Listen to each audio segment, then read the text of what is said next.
Once you've discovered what particular reinforcer treat your bird likes so that you can start training it, what do you do with that? Now you know that. Well, the other thing that we talked about before was finding out exactly through the ABCs, what comes first, what they're doing, and the consequence. Once you've discovered what the consequence is your bird wants, right, Bob?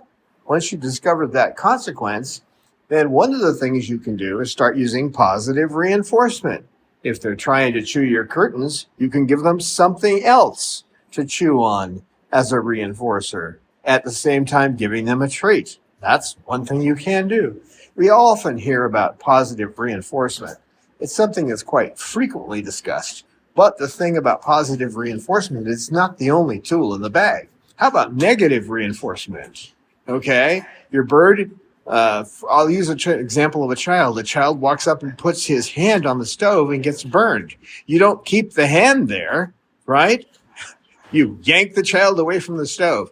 That's called negative reinforcement. When what you're doing there is reinforcing the behavior of staying away from the stove, right? So there are a bunch of tools, but the first thing we try to do is positive reinforcement. Right, Pippa? Right. The first thing we try to do is positive reinforcement, which is simply giving them something at the time they're doing it. For example, if they're stepping up, you give it to them while they're stepping over to your hand, not when they're sitting on your perch. Because if I give you a paycheck for sitting at home, you're gonna stay home, right? I'm Jasmine. So I hear you over there, Romeo. It's breakfast time around here, so they're looking at me like, "Why are you holding the phone?" Well, I'm just doing a quick video.